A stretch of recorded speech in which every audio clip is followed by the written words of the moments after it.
নারী শক্তি। লেখক বিনোবা। অনুবাদক অলকা সেনগুপ্ত এবং পরমেশ বসু। অধ্যায় একে অন্যের পরিপূরক। নারী ও পুরুষের পারস্পরিক সম্বন্ধকে বিপজ্জনক বলতে গিয়ে আগুন ও ঘিয়ের দৃষ্টান্ত দেওয়া হয়ে থাকে, কিন্তু এর বিপরীত উদাহরণও তো দেওয়া যেতে পারে। নারী ও পুরুষ একে অন্যের রক্ষক হতে পারে। নারী পুরুষকে বাঁচাতে পারে, আর পুরুষ নারীকে। নারী ও পুরুষ উভয়েই যাতে নিজ নিজ ত্রুটি সংশোধন করে নিয়ে পরিপূর্ণ হতে পারে, প্রয়োজন তারই। অর্থাৎ পুরুষকে নারীর গুণ ও নারীকে পুরুষের গুণ আয়ত্ত করে উভয়কেই পরিপূর্ণ হতে হবে। পূর্ণতা অর্জনের পদ্ধতি এই রকম। এতে পুরুষকে নারী আর নারীকে পুরুষ হতে হয়। শ্রমিককে হতে হয় শিক্ষিত, আর শিক্ষিতকে শ্রমিক। আমাদের এখানে বিদ্বান লোকেদের রান্নাঘরে কাজ করতে দেখে কেউ কেউ বলছিলেন, এমন সব পণ্ডিত ব্যক্তিদের আপনি রান্নার কাজে কেন নিয়োগ করেন? আমি বললাম, ভাই, আমি কি করতে পারি? বিদ্বান তো এরা নিশ্চয়ই, কিন্তু এদেরও যে ক্ষুধা পায়, তা না হলে এদের আমি রান্না করতে পাঠাতাম না। নারীদের পক্ষে রান্নার কাজ স্বাভাবিক। যাদের কাছে তা সহজ নয়, তাদের তা অভ্যাস করা দরকার, আর এইভাবেই পরিপূর্ণ হতে হয়। অধ্যায় অহিংসার অগ্রদূত হও। বোনেরা যখন আমাকে প্রশ্ন করেন, আমরা কিভাবে আত্মরক্ষা করতে পারি, তখন আমি বলি, এতে আপনাদের ভাববার মতো কিছুই নেই। আমাদের তো নারী ও পুরুষ ভেদ কল্পনা না করে উভয়কে পরিপূর্ণ করে তুলতে হবে। কাজেই আপনারা এই বিশ্বাস ও শ্রদ্ধা হৃদয়ে পোষণ করুন যে, সব সময় সমর্থ না হলেও স্বাভাবিকভাবেই যেমন পুরুষেরা নিজেদের রক্ষা করতে সক্ষম বলে মনে করে, তেমন আপনারাও আপনাদের স্বয়ং রক্ষা করতে পারবেন। তাতে বোনেরা বলেন, পুরুষের হাতে তো অস্ত্র থাকে। উত্তরে আমি বলি, একমাত্র এটাই যদি আপনাদের অভাব হয়ে থাকে, তবে আপনারাও অস্ত্র রাখতে পারেন। যাতে পুরুষদের অধিকার আছে, তাতে আপনাদেরও অবশ্যই অধিকার থাকা চাই। কিন্তু যে কোনো অবস্থায় আপনাদের নির্ভীক হতে হবে। আমি কথা বিশ্বাস করি না যে অস্ত্র থেকে নির্ভয়তা আসতে পারে। তবে কথা আলাদা যে নির্ভীক ব্যক্তির হাতে অস্ত্রও কাজে আসে। কিন্তু যিনি বিশ্বাস করেন যে হাতে অস্ত্র থাকলে শক্তি বাড়ে, এবং যদি মনে করেন যে অস্ত্রের উপর নির্ভর করেই সমাজের চলা উচিত, তাহলে পাশ্চাত্য দেশের মতো এ দেশেও নারী পুরুষ উভয়ের জন্যই সে পথ খোলা রাখতে হবে। অহিংসার কাজে নারীরা অগ্রণী হতে পারেন, কিন্তু তারা যদি নিজেদের অক্ষম বলে মনে করেন, তাহলেও নারী পুরুষের মধ্যে পার্থক্য করা কিছুতেই ঠিক হবে না। অধ্যায় ভাষা সংশোধন করো। আমি তো ভাষার মধ্যেও নারী পুরুষের ভেদ রাখতে চাই না। হিন্দি, মারাঠি ইত্যাদি ভাষায় এক অর্থহীন ভেদের সৃষ্টি হয়েছে দেখতে পাই। প্রতিটি কথায় আমরা প্রকাশ করে থাকি, আমি পুরুষ, আমি পুরুষ, আমি নারী, আমি নারী। উভয়ে যদি খাওয়ার কাজেই থাকে তাহলে ক্রিয়া তো একই হবে। কিন্তু পুরুষ বলবে মে গেয়া, অর্থাৎ আমি গিয়াছিলাম, আর নারী বলবে মে গেই, অর্থাৎ আমি গিয়েছিলাম।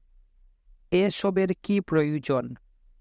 জীবনে যে কৃত্রিমতা এসে গেছে এসব তারই লক্ষণ। সে যাই হোক, এসবেরও সংস্কার করতে হবে। এ হওয়ার কথা নয়।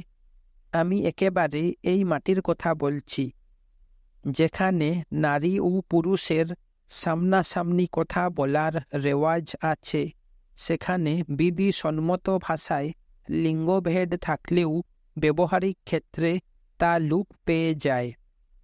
যেমন মহারাষ্ট্রে মেয়েরাও ছেলেদের মতো আমি যাচ্ছি বলে। উপসংহারে আমার বক্তব্য এই যে বোনেদের প্রত্যেকের আত্মনিষ্ঠ হতে হবে। এখানে নির্ভয় শব্দও আমার তেমন পছন্দ হয় না। তার মধ্যেও যেন আমি ভয়ের গন্ধ পাই। ভয়ের সঙ্গে যার পরিচয় নেই এমন বালক নির্ভয় শব্দের অর্থ বুঝবে না। এই জন্যই আমি আত্মনিষ্ঠ শব্দ ব্যবহার করছি। আপনাদের মধ্যে আত্মনিষ্ঠা বৃদ্ধি পাক, এই আমার প্রার্থনা। অধ্যায় লুণ্ঠনকারী পুরুষ। ওয়ার্ধায় আমাদের লোকেরা সাফাইয়ের কাজ করতে যায়। আমি দেখেছি যে পায়খানা পরিষ্কার করার আসল কাজ মেথরানিরাই করে। প্রয়োজনীয় জিনিসপত্রের অভাবে নোংরা পায়খানার ময়লা তারা হাত দিয়ে পরিষ্কার করে। তারাই তো ড্রামে ভরে এবং ভর্তি ড্রাম মাথায় চাপিয়ে গাড়িতে নিয়ে ঢালে। পুরুষ মেথরেরা কেবল ময়লা ভর্তি গাড়ি খালি করে দেওয়ার জন্য নিয়ে যায়। অর্থাৎ এখানেও পুরুষেরা নারীদের শোষণ করছে। অধ্যায় পুরুষের অপমান বোধ। পক্ষান্তরে মেয়েদের কোনো কাজ করে দিতে গেলেও আমরা পুরুষেরা অপমান বোধ করি। অথচ ব্যাকরণের নিয়ম অনুসারে যারা পুলিঙ্গের পর্যায়ে পড়ে তাদের একজনও নিজের কাপড় নিজে কাচে না। বাবার কাপড় মেয়ে কাচে, ভাইয়ের কাপড় বোন। এমনকি মার কাপড় কেচে দিতে হলেও আমাদের কেমন যেন শরম লাগে। যদি স্ত্রীর কাপড় ধুয়ে দেওয়ার প্রয়োজন হয় তখন তেমন বেয়ারা অবস্থায় পড়লে কোনো আত্মীয়া কাপড় ধুয়ে দেন। যদি আত্মীয়া না জোটে তবে কোনো প্রতিবেশিনী তা করে দেন। যদি প্রতিবেশিনীও না পাওয়া যায় এবং শাড়ি নেহাত কাচতেই হয়, তাহলে সন্ধ্যার অন্ধকারে কেউ না দেখে সেদিকে সজাগ দৃষ্টি রেখে চোরের মতো কাজ শেষ করতে হয়।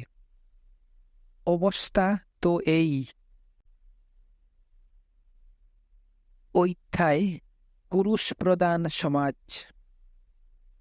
নারী পুরুষের এই যে বৈষম্য তা কখনো ঠিক থাকতে পারে না। নারী পুরুষের সম্বন্ধকে আজ আমরা কৃত্রিম করে তুলেছি। নারীদের রক্ষিত করেছি আর আমরা হয়েছি রক্ষক। এ ভুল। সমাজে নারী কেবল সুরক্ষিত নয়, বরং তাকে স্বরক্ষিত হতে হবে। বনে বাঘিনীকে বাঘ রক্ষা করে না, বাঘিনী নিজেই নিজেকে রক্ষা করে। কাজেই নারীকে রক্ষিত মনে করা ভুল। আমরা গৃহ সাধন, ফুক সাধন প্রভৃতি যে নামই দিই, আসলে তাকে জড় পদার্থ বলেই মনে করি। একজন তো এ পর্যন্ত বলেছিলেন, পুরুষ আত্মা আর নারী প্রকৃতি। আমি বললাম, দার্শনিক ভাষা ছেড়ে দিয়ে একটু চিন্তা করো। পুরুষ তো আত্মতত্ত্ব, এ আত্মার কোনো লিঙ্গ হয় না, তা নারী পুরুষ উভয়ের মধ্যে রয়েছে। প্রকৃতি জড়তত্ত্ব, তাও নারী ও পুরুষ উভয়ের মধ্যে আছে। পুরুষ ও প্রকৃতি এই দুই তত্ত্ব নারী পুরুষ উভয়ের মধ্যেই বিদ্যমান। পুরুষের মধ্যে পুরুষতত্ত্ব বেশি আর নারীর মধ্যে প্রকৃতি তত্ত্ব বেশি, এরকম মনে করা ভুল। আমরা সুবিধা মতো ঠিক করে নিয়েছি যে নারীদের স্বাধীনতা দেব না। পুরুষদের রক্ষণাবেক্ষণে তাদের থাকতে হবে। কোনো কোনো সমাজের অবস্থা এমন দাঁড়িয়েছে যে সেখানে ছেলে হলে খুশি হয় আর মেয়ে হলে দুঃখিত হয়। ছেলে হলে যেন স্বর্গ নেমে এলো এরকম মনে করে। এসবই ভুল ধারণা এবং ইচ্ছে করেই তা ছাড়ানো হয়েছে যাতে সমাজে পুরুষের প্রাধান্য চিরকাল বজায় থাকে। আমার বলার মধ্যে হয়তো একটু কঠোরতা এসে গিয়ে থাকবে, কিন্তু কথাটা সত্য। পুরাকালে কি অত্যাচারী না নারীদের উপর করা হয়েছে। দ্রৌপদীকে আক্রমণ করা হলো, সীতাকে রাবণ হরণ করে নিয়ে গেল, অর্থাৎ নারীদের স্বাধীনতা দেওয়া হয়নি। আমরা যতদূর সম্ভব তাদের সুরক্ষিত রেখেছি। যেখানে সুরক্ষিত রাখতে পারিনি সেখানে লজ্জিত হয়েছি, কিন্তু তাদের স্বরক্ষিত হতে দিই না। আমাদের এই বৈষম্য দূর করা চাই। অধ্যায় মহিলা থেকে অবলা। এই সম্মেলনেও পুরুষ অপেক্ষা নারীর সংখ্যা অনেক কম দেখা যাচ্ছে। এরকম পার্থক্যের কারণ কি? ভগবান তো পুরুষ অপেক্ষা নারী কম সৃষ্টি করেননি, কিন্তু আজ সমস্ত পরিকল্পনা ও কাজ পুরুষদের হাতে, তাই নারীদের যথাসম্ভব কম স্থান দেওয়া হয়ে থাকে। বলা হয় যে প্রত্যেক কমিটিতে 1-8 জন নারীর স্থান থাকা উচিত। এ যেন সংখ্যালঘু দল থেকে প্রতিনিধি নেওয়ার মতো নারীদেরও প্রতিনিধি নেওয়া। কিন্তু তবু নারীরা জেগে উঠছে না, কারণ যে শিক্ষা পুরুষদের অপ্রকৃতিস্থ করেছে সে শিক্ষাই নারীদেরও দেওয়া হচ্ছে। নারীদেরও আধ্যাত্মিক জ্ঞান লাভ করা দরকার, কিন্তু আজকাল তা হয় না। এ অবস্থায় দুনিয়াকে কে বাঁচাবে? ভারতীয় মহিলাদের এ ব্যাপারে অগ্রণী হতে হবে। মহিলার মতো নারীর মহিমা ব্যঞ্জক শব্দ কি অন্য কোনো ভাষায় আছে? মহিলা শব্দই মহত্ত্বসূচক, কিন্তু মাঝখানে এমন এক যুগ এলো যখন নারীদের অবলা বলা হতো। মহিলা গেল আর অবলা এলো। অধ্যায় পর্দা প্রথা। আমি তখন দক্ষিণ তেলেঙ্গানায় ঘুরছিলাম। দেখেছি সবাই পুরুষেরা যত আসতো মেয়েরাও তত আসতো। এমনকি মেয়েরা নির্ভয়ে সবাই দাঁড়িয়ে আমাকে প্রশ্ন করত। কিন্তু সেখানে মুসলমানদের রাজত্ব ছিল বলে মুসলমান রাজাদের খুশি করার জন্য হিন্দুরাও পর্দার রেওয়াজ নিজেদের মধ্যে চালু করেছিল। অন্যের ভালো রীতিকে গ্রহণ করার মধ্যে কোনো দোষ থাকতে পারে না, কিন্তু পর্দার রেওয়াজ তো মোটেই ভালো নয়। বোনেদের পর্দার আড়ালে রাখা কি রকম আক্কেলের কথা! সমাজ যদি এভাবে চলতে থাকে তবে যে স্বাধীনতা পাওয়া গেছে তা টিকবে না। এখন মুসলমানদেরও পর্দা ছাড়তে হবে। আজমিরের দরগা শরীফ মুসলমানদের এক সভায় আমি বলেছিলাম, আল্লাহর মসজিদেও নারী পুরুষের ভেদ কেন? এই সভায় মেয়েদের কেউ উপস্থিত আছেন বলে তো দেখছি না। পর্দা আপনাদের ছেড়ে দিতেই হবে। যে সমাজে নারীরা পর্দার আড়ালে থাকে সে সমাজ কখনো উন্নত হতে পারে না। তারা আমার কথা প্রেমের সঙ্গে শুনেছেন, কারণ এটা সত্য ছিল। অধ্যায় নারীদের পুরুষীকরণ বিপজ্জনক। আজ পুরুষেরা যে সব কাজ কারবার চালাচ্ছে তা ঠিকভাবে চলছে না। আজকাল তো পুরুষদের অহিংসা শেখাবার পরিবর্তে নারীদেরও সমদৃষ্টির নামে সেনাদলে ভর্তি করা হচ্ছে। অর্থাৎ নারীদের মধ্যে পুরুষীকরণ প্রচলন করা হয়েছে। কিন্তু পুরুষেরা যে সংহারের কাজ আরম্ভ করেছে তাতে যখন নারীরাও যোগ দিতে শুরু করবে তখন বিশ্বকে বাঁচাবে কে? সমুদ্র যদি গঙ্গাকে স্থান না দেয় তবে সে যাবে কোথায়? জগৎ পালনের শক্তি যাদের মধ্যে রয়েছে সেই নারীরাই যখন কাঁধে বন্দুক রাখতে আরম্ভ করবে তখন সংসারকে কে বাঁচাবে? পুরুষ টাইপিস্ট হয় বলে নারীরাও যদি টাইপিস্ট হয় তবে তার মধ্যে কোনো সার বস্তু থাকে না। অহিংসা শক্তির বিকাশ সাধন করে নারীদের জগৎ রক্ষার পরাক্রম দেখাতে হবে। অধ্যায় নারীরা স্বরক্ষিত হোক। সুরক্ষিত নয়, নারীদের স্বরক্ষিত হতে হবে। ছোট ছোট শিশুরা সুরক্ষিত থাকবে, কিন্তু নারীদের পুরুষের মতো স্বরক্ষিত হতে হবে। এ কথা বলা মিথ্যা যে নারীদের মধ্যে রক্ষণ সামর্থ্য নেই। বিজ্ঞান তা বলে না। বিজ্ঞান বলে যে পুরুষ অপেক্ষা নারীদের শরীর অধিক রক্ষণ সমর্থ। রোগীর সেবা শুশ্রূষা করতে গিয়ে পুরুষকে যদি 2-3 মাস জেগে থাকতে হয় তাহলে সে নিজেই অসুস্থ হয়ে পড়ে, কিন্তু মেয়েরা সেবা ও ঘরের সব কাজ করেও ঠিক থাকে। এর অর্থ হচ্ছে তাদের দেহে অবস্থার সঙ্গে মানিয়ে চলার শক্তি বেশি। অধ্যায় এখনও অন্দরবন্দিনী। অন্যান্য দেশে ভাই বোনেরা একসঙ্গে কাজ করে। যদি তারা তা না করে তবে শক্তি আদা থেকে যাবে। এভাবে অর্ধশক্তি দিয়ে কতদিন কাজ চলতে পারে?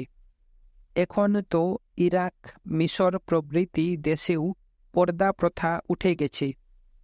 সে সব দেশের বোনেরা বাইরে এসে কাজ করে। আপনারা তো জানেনই যে কংগ্রেসের বর্তমান সভাপতি কে। যেখানে শ্রীমতী ইন্দিরা প্রধান সেখানে কি বোনেরা অন্দরমহলেই থেকে যাবেন? আপনারা নাটক, সিনেমা ইত্যাদি দেখতে বোনেদের সঙ্গে নিয়ে যান, কিন্তু বিনোবার কথা শোনার সময় তাদের সঙ্গে আনেন না। এ কি রকম বুদ্ধি? নাটক সিনেমায় তাদের না নিলে তা বোঝা যায়, কিন্তু জ্ঞানের কথা শোনার জন্যে সঙ্গে না নিয়ে এলে তা কি করে মানা সম্ভব? আপনারা এখন বোনেদের এগিয়ে আসতে দিন। আপনাদের ডান দিকে কাশ্মীর। আমি কিছুদিন হলো সেখান থেকে এসেছি। কাশ্মীরে আমি 2টি নাম শুনেছি, আল্লাহ ও লল্লা। লল্লা নামে এক মহিয়সী নারী 700 বছর আগে জন্মগ্রহণ করেছিলেন। তিনি শৈব ধর্মাবলম্বী হিন্দু ছিলেন। ভক্তিমূলক যে সব ভজন তিনি লিখেছিলেন তা আজও হিন্দু মুসলমান নির্বিশেষে সবাই সানন্দে গান করেন। অন্যদিকে আপনাদের বায়ে রাজস্থান। রাজস্থানে মীরার নাম প্রসিদ্ধ। মীরার ভজনও ঘরে ঘরে গীত হয়। আপনারা রাজস্থান ও কাশ্মীরের মাঝখানে।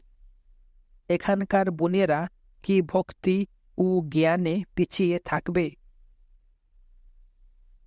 অধ্যায় সম্পত্তিতে নারীর অধিকার। মুখ্য কি বোনের জন্য কম আর ভাইয়ের জন্য বেশি দরকার? রামচন্দ্রের প্রেম ভরতের উপর যতখানি ছিল, শবরীর উপরও ততখানি ছিল। কিন্তু আজ সমাজের অবস্থা এমন দাঁড়িয়েছে যে মেয়ে হলে আত্মীয় পরিজন দুঃখে ম্রিয়মাণ হয়ে পড়ে। আমি বলি, আপনার মাও প্রথমে মেয়েই ছিলেন। যদি কেবল ছেলেই হয়, মেয়ে না হয়, তাতে কি আপনারা খুশি হবেন? যদি না হন, মা ও বাবার মূল্য সমান বলে মনে করেন, তবে ছেলের কদর বেশি এবং মেয়ের কদর কম কেন?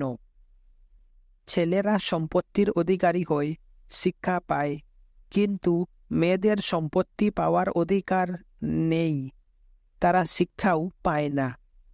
বলা হয়ে থাকে যে বাবার ঘরে মেয়েদের কোনো অধিকার নেই। যখন তারা স্বামীর ঘরে যাবে, তখন সেখানে অধিকার পাবে। বিয়ে না হলে মেয়ের ভাগ্য বাবার দয়ার উপর নির্ভর করে। আজকাল তো এরকম কথাও বলা হয় যে ভাই বোন দুজনকেই যদি সম্পত্তির অধিকার দেওয়া হয়, তবে তাদের প্রেম ভাব নষ্ট হয়ে যাবে। তা তো ভাইদের বেলাও হবে।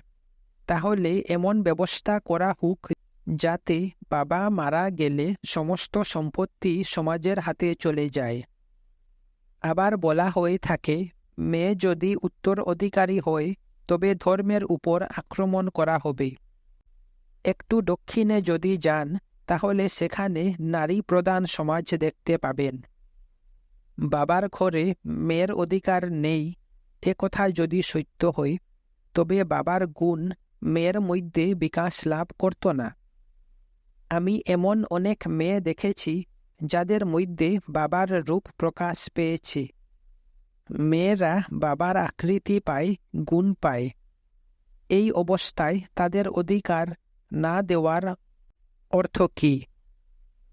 আসল কথা হচ্ছে, পুরুষ সমস্ত সম্পত্তি নিজের হাতে এবং নারীকে তার অধীন রাখতে চায় এবং বলে যে নারীকে অধীনে রাখা খুবই দরকার। এসব বলার জন্য ওইসব লোক আবার ধর্মের সাহায্য নেয়। আমি বলি, ভালো চাও তো ওসব বই জলে ফেলে দাও। অধ্যায় বিবাহ বিচ্ছেদ। স্বামী স্ত্রীর মধ্যে যদি অন্যায়, অনাচার, অত্যাচার এবং বিদ্বেষ চলতে থাকে, তবে ছেলেপুলেরা কষ্ট পায়। এই অবস্থায় বিবাহ বিচ্ছেদ হলে কোনো ক্ষতি নেই। সমস্ত ধর্ম নিজেদের ইচ্ছার উপর দাঁড়িয়ে আছে, আইনের উপর নয়। ধর্ম আজ্ঞা দেয় না, অনুজ্ঞা দেয়। তাই বিশেষ পরিস্থিতিতে বিবাহ বিচ্ছেদের অধিকার দেওয়া উচিতই হবে। কিন্তু কেউ যদি বলে, এতে অনেক বিবাহ বিচ্ছেদ হতে থাকবে, তবে তা মেনে নেওয়া ধর্মের দিক থেকে ঠিক নয়। হ্যাঁ, বিবাহ বিচ্ছেদের জন্য অবশ্যই কিছু কারণ থাকা চাই। মূল বিচারগুলি বজায় রেখে উদারতার সঙ্গে বিবাহ বিচ্ছেদকে স্বীকৃতি দিতে হবে। অধ্যায় আধ্যাত্মিক অধিকার। গৃহ পালনের কাজ নারীদের নিজস্ব কাজ, এ দৈবের বিধান। তা প্রগতিশীল আমেরিকার বেলায় যেমন সত্য, পশ্চাৎপদ ভারতের বেলাও তেমনি সত্য। কিন্তু আসল প্রশ্ন কোথায় আটকা পড়ে আছে, তার সঠিক বিচার আজ পর্যন্ত হয়নি। হিন্দু ধর্মে কোনো কোনো ব্যাপারে নারীদের অনুপযুক্ত বলে ধরা হয়েছে। ভূ সম্পত্তিতে নারীদের অধিকার নেই। কিন্তু এ বিষয়ে পুরুষদের যেমন তাদেরও সমান অধিকার পাওয়া চাই। আমি এ সম্বন্ধে সম্পূর্ণ সহানুভূতিশীল। হিন্দু কোড বিল ভালো, এ কথা আমি দিল্লি যাত্রার সময়ই বলেছিলাম। বিগত সাধারণ নির্বাচনে সনাতনপন্থীরা হিন্দু কোড বিল নিয়ে নেহরুকে উত্তেজিত করে দিয়েছিলেন। তিনি তখন বলেছিলেন, এ বিষয়ে বিনোবাজিকে জিজ্ঞেস করুন, কারণ শাস্ত্র সম্বন্ধে তার বিশেষ জ্ঞান আছে। তিনি তো এর অনুকূলে। কিন্তু প্রকৃতপক্ষে যে সমান অধিকারের প্রয়োজনীয়তা নারীদের রয়েছে তা কেউ দাবি করছেন না। অধ্যায় সামাজিক সাম্য। হিন্দু ধর্ম নারীদের সন্ন্যাস ও ব্রহ্মচর্যের অধিকার দেয়নি। অধিকার দিলেই যে শত শত নারী সন্ন্যাসিনী হয়ে যাবেন তা নয়। কথা হচ্ছে আধ্যাত্মিক অযোগ্যতা রয়েছে বলে নারীদের মধ্যে স্থায়ীভাবে একটা হীনতার ভাব এসে গেছে। এ অবস্থা ঢাকার জন্য হিন্দু সমাজ গৃহস্থ আশ্রমের উপর মহত্ব আরোপ করে এক শাস্ত্র সৃষ্টি করেছে। তা হচ্ছে এই, সহস্র পিতা অপেক্ষা এক মাতা শ্রেষ্ঠ। যে মনুস্মৃতি থেকে এই বচনটা নেওয়া হয়েছে তাতে আরেকটি শ্লোক আছে এই রকম, পিতা রক্ষতি কৌমারে, ভর্তা রক্ষতি যৌবনে, পুত্রা রক্ষতি বার্ধক্যে, ন স্ত্রী স্বাতন্ত্র্য মহর্তি। ঐতিহাসিক দৃষ্টি থেকে এ শ্লোকটিকে কোনো প্রক্ষিপ্ত বা পরে সংযোজিত অংশও বলা যেতে পারে।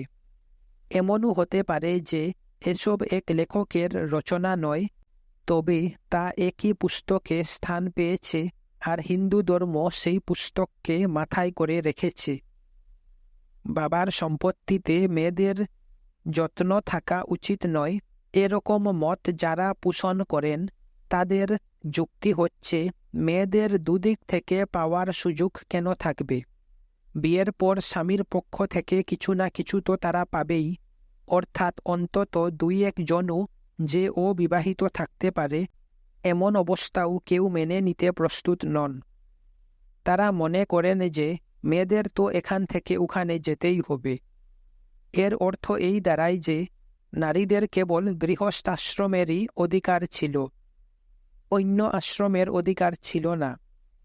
প্রাচীন ব্রাহ্মণ গ্রন্থে বলা হয়েছে, দুহিতা পণ্ডিতা জায়ত, অর্থাৎ কেউ যদি চান যে তার মেয়ে পণ্ডিত হোক তবে তাকে অমুক অমুক কাজ করতে হবে। এখন দেখা যাক শঙ্করাচার্য তার শঙ্কর ভাষ্যে এর অর্থ কি করেছেন। যে শঙ্করাচার্যের প্রতি আমার আপাদ মস্তক শ্রদ্ধায় অবনত, তিনি এর অর্থ করেছেন পণ্ডিতা গৃহকার্য কুশলা ইতার্থং। পণ্ডিতা অর্থাৎ গৃহকর্মে কুশল। তিনি কল্পনাও করতে পারেননি যে মেয়েরা এ ছাড়া অন্য বিষয়েও পণ্ডিত হতে পারে। মেয়েরা সন্ন্যাসিনী হবে এ কল্পনাও তিনি করতে পারতেন না, এই জন্যই তিনি ওই রকম অর্থ করেছেন। মেয়েদের গৃহকর্মে কুশল হওয়া সম্বন্ধে আমার যে কোনো আপত্তি আছে তা নয়। তাদের গৃহকর্মে কুশল না হওয়াতে দেশের কোনো লাভ হবে না। কিন্তু গৃহকর্ম কুশলতার মধ্যেই যদি তাদের পণ্ডিত্যের পরিসমাপ্তি ঘটে তবে তো ঠিক হবে না। এই যে আধ্যাত্মিক অনধিকারের বোঝা একসময় নারী ও শূদ্রদের উপর চাপিয়ে দেওয়া হয়েছিল, তা থেকে তাদের মুক্ত করতে হবে। ছেলেবেলায় মা আমাকে একটি মজার গল্প শোনাতেন। বিন্না, শিশুর জন্ম হওয়া যে কত কঠিন তা তোর পক্ষে জানা সম্ভব নয়। প্রথমে এ কাজের ভার শঙ্করের উপর ছিল, পরে তিনি ক্লান্ত হয়ে 4 দিনের জন্য সে কাজের ভার পার্বতীকে দিলেন। তখন থেকে এ কাজের দায়িত্ব পার্বতীর উপরই থেকে গেল। শঙ্কর আর তা ফিরিয়ে নিলেন না। এভাবে যখন নারীদের উপর এক কাজের ভার এসে গেছে, তখন তাদের গৃহকার্যে যে অভিজ্ঞ হতেই হবে, এতে সন্দেহ নেই। কিন্তু তাদের উপর যে আধ্যাত্মিক অনধিকার চাপিয়ে দেওয়া হয়েছে, তা অবশ্যই তুলে নিতে হবে। বিধানসভায় আইন তৈরি করে তা হবে না। তাই আমি প্রায়ই বলি, শঙ্করাচার্যের মতো তপস্বী, জ্ঞানী ও বৈরাগ্য সম্পন্ন কোনো নারীর আবির্ভাব না হলে নারী জাতির উদ্ধার হবে না।